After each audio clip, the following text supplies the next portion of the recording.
इमरान खान को पाकिस्तान पे मुसल्लत करने के जिम्मेदार शहबाज शरीफ साहब भी हैं। अगर वो इनकार ना करते तो वो 2018 में ही वजीर आजम बन जाते। बाजवा साहब मजबूर हुए कि इमरान खान को मुसल्लत किया जाए। हर कोई यू टर्न लेता है। आप कहते हैं सिर्फ इमरान खान यू टर्न लेता है, मैं कहता हूं कि आप सारे यू टर्न लेते हैं, लेकिन वो तो बहुत ही ज्यादा लेता है, कभी कभी आप भी ले लेते हैं। सबसे पहले हमें सच बोलना पड़ेगा। सच सिर्फ इमरान खान के बारे में नहीं बोलना। ना मुस्लिम लीग नून में जमहूरियत है, ना पीपल्स पार्टी में जमहूरियत है, ना तहरीक इंसाफ में जमहूरियत है। साद रफीक साहब, मैंने आपको 3 नाम बता दिए, कमर जवेद बाजवा साहब, नवीद मुख्तार साहब, जनरल फैज साहब। कि खुश ना हो आप, ये कोई अच्छी चीज नहीं है।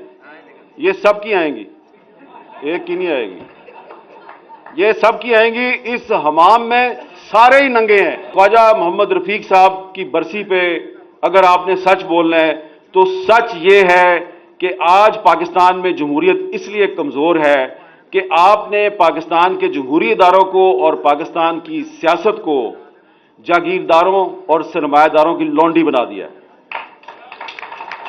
और कायदे आज़म मोहम्मद अली जिन्ना, जिन्होंने पाकिस्तान बनाया, ना सरमायादार थे ना जागीरदार थे। अल्लामा इकबाल, जिन्होंने पाकिस्तान का तस्वुर पेश किया, ना सरमायादार थे ना जागीरदार थे। तो ये एक लोअर मिडिल क्लास और मिडिल क्लास की लीडरशिप जो है उसने पाकिस्तान बना के दिया और पाकिस्तान पे कब्जा कर लिया जागीरदारों ने, सरमायादारों ने और फौजी डिक्टेटरों ने। तो ये जो फौजी डिक्टेटर होता है, ये जब भी जमहूरियत का तख्ता उलटता है तो इसको जो सबसे पहले जो इसको इत्तेहादी मिलता है वो बड़े बड़े जागीरदार होते हैं और बड़े बड़े सरमायादार होते हैं। तो इसलिए फिर यू टर्न आ जाता है पाकिस्तान की सियासत में। हर कोई यू टर्न लेता है। आप कहते हैं सिर्फ इमरान खान यू टर्न लेता है, मैं कहता हूं कि आप सारे यू टर्न लेते हैं, लेकिन वो तो बहुत ही ज्यादा लेता है, कभी कभी आप भी ले लेते हैं। ठीक है ना। और अब मैं यू टर्न की उसकी बहस में नहीं जाऊंगा कि आपने कितने लिए और उसने कितने लिए, लेकिन जो आपने ख्वाजा साहब बात की उसके बारे में, वो बात आपने बड़ी दुरुस्त की। वो मुझे इसलिए पता है कि अगर आप बुरा ना मनाए तो मैं ये भी बता दूं, ये ख्वाजा साद रफीक साहब इमरान खान को बड़ी अच्छी तरह जानते हैं।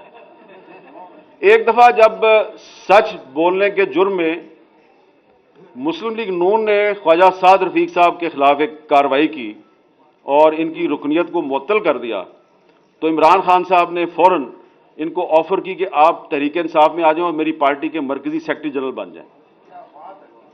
लेकिन ख्वाजा साद रफीक साहब ने इन्होंने अपनी मखसूस मुस्कुराहट के साथ इनकार कर दिया।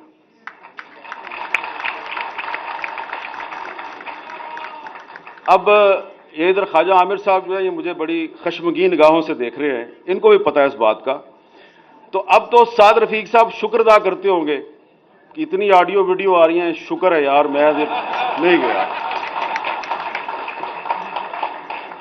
लेकिन ये बात आपको बता दूं कि खुश ना हो आप, ये कोई अच्छी चीज नहीं है। ये सबकी आएंगी, एक की नहीं आएगी, ये सबकी आएंगी। इस हमाम में सारे ही नंगे हैं। कोई जागीरदार, सरमायादार, ये क्लास ही ऐसी है।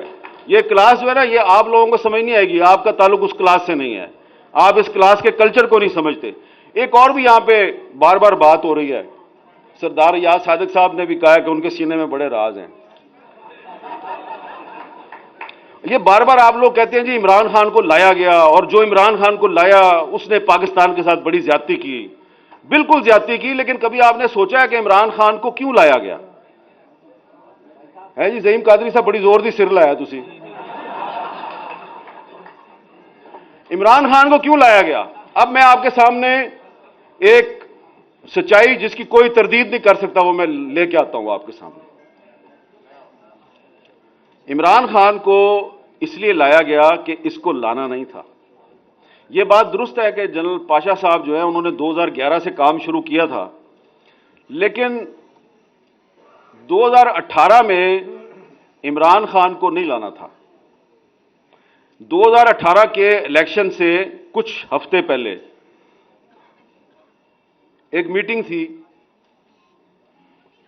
उस मीटिंग में थे जनरल कमर जवेद बाजवा साहब, उस वक्त के DGISI जनरल नवीद मुख्तार साहब और उस वक्त के DGC जनरल फैज साहब। और उस मीटिंग में बुलाया गया, पता है किसको? शहबाज शरीफ साहब को। और शहबाज शरीफ साहब को बुला के ये कहा गया जी, पूछा गया, ये बताएं जी कि अगर आप मुल्क के वजीर आज़म बन जाएं तो आपकी कैबिनेट में कौन कौन होगा? उन्होंने कहा जी कैबिनेट में वही होगा जिसके बारे में पार्टी जो है वो फैसला करेगी और जिसके बारे में नवाज शरीफ साहब बताएंगे। उन्होंने कहा अच्छा आपका जो वजीर खजाना और वजीर खारजा वो कौन होगा? उन्होंने कहा जी पार्टी फैसला करेगी और नवाज शरीफ साहब बताएंगे। उन्होंने कहा अच्छा ये बताएं कि अगर हम आपको ये कहें कि आपने हर काम नवाज शरीफ से पूछ के नहीं करना तो ये कैसा रहेगा?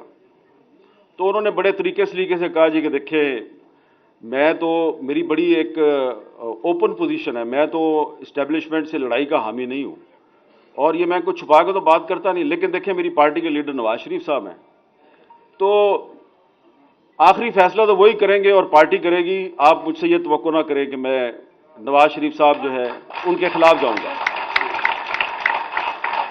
जनाब वो बड़ी लंबी मीटिंग थी और मीटिंग का अख्ताम जो है वो ये हुआ कि शहबाज शरीफ साहब ने उनको कह दिया जी कि अगर आप ये समझते हैं कि आप मुझे वजीर आज़म बनाएंगे और वजीर आज़म बनने के लिए मैं अपने भाई का साथ छोड़ दूंगा, तो ये मैं आपके साथ झूठ नहीं बोलूंगा, मैंने ऐसा नहीं करना। तो साद रफीक साहब, मैंने आपको 3 नाम बता दिए, कमर जवेद बाजवा साहब, नवीद मुख्तार साहब, जनरल फैज साहब। अब ये 3 तो पता नहीं आपको मिलेंगे नहीं मिलेंगे, आप इनसे पूछेंगे नहीं पूछेंगे। शहबाज शरीफ साहब तो आपको रोज ही मिलते हैं ना, उन्होंने पूछ लेना। तो आप जो बार बार हर तकरीर में ये कहते हैं कि इमरान खान को जो लेके आए वो बड़े गलत लोग थे, और बिल्कुल गलत किया उन्होंने, लेकिन इमरान खान को पाकिस्तान पे मुसल्लत करने के जिम्मेदार शहबाज शरीफ साहब भी हैं। अगर वो इनकार ना करते तो वो 2018 में ही वजीर आज़म बन जाते, लेकिन उन्होंने इस दौर में औरंगजेब आलमगीर और दारा शिकोह की जो कहानी है कि भाई को भाई से लड़ाने की जो कहानी है उसको रिपीट करना मुनासिब नहीं समझा, भाई की पीठ में खंजर घोंपना मुनासिब नहीं समझा। लिहाजा उनके उस अमल की वजह से बाजवा साहब मजबूर हुए कि इमरान खान को मुसल्लत किया जाए, और फिर उन्होंने मुसल्लत किया और फिर उन्होंने गिन गिन कर शहबाज शरीफ साहब से भी और आपसे भी उन्होंने बदले लिए, और थोड़े से बदले उन्होंने ख्वाजा आसिफ साहब से भी लिए। तो इसलिए थोड़ा सा आखिर में मैं यही कहूंगा कि जमहूरियत से मायूस ना हो। आपने कहा कि आप जमहूरियत से मायूस हैं, सरदार रियाज सादिक साहब ने भी कहा मैं जमहूरियत से काफी मायूस हूं। आप जमहूरियत से मायूस ना हो, इसलिए कि जमहूरियत तो आई नहीं, पहले आप जमहूरियत पार्टी में लाएं, फिर जमहूरियत असेंबली में आएगी, फिर मायूस हो। अभी आप जिस तरीके से आप कौमी असेंबली में पीटीआई वालों ने इस्तीफे दिए हुए हैं, तो आप कहते हैं जी वो इस्तीफे ठीक नहीं दिए। भाई इस्तीफे तो दिए हैं ना, इस्तीफे कबूल करो, इस्तीफे कबूल करके उनके हलकों में बाई इलेक्शन कराओ। बाई इलेक्शन जब हो तो उसमें आप हिस्सा ही ना लें, क्योंकि उन्होंने खुद इलेक्शन लड़ना है, फिर उन्होंने इस्तीफा दे देना है, फिर इलेक्शन लड़ना है, फिर इस्तीफा दे देना है। तो उनको इलेक्शन लड़ने दो, बार बार इस्तीफे देने दो, आप अपना काम किए जाएं, लेकिन आप गैर आईनी काम तो ना करें। मेरा ये ख्याल है, मेरी नाकस राय में, कि जो कौमी असेंबली से इस्तीफे दिए गए हैं उनको कबूल करना चाहिए। इस्तीफे कबूल ना करके आप अपनी कमजोरी दुनिया पर आश्कार कर रहे हैं।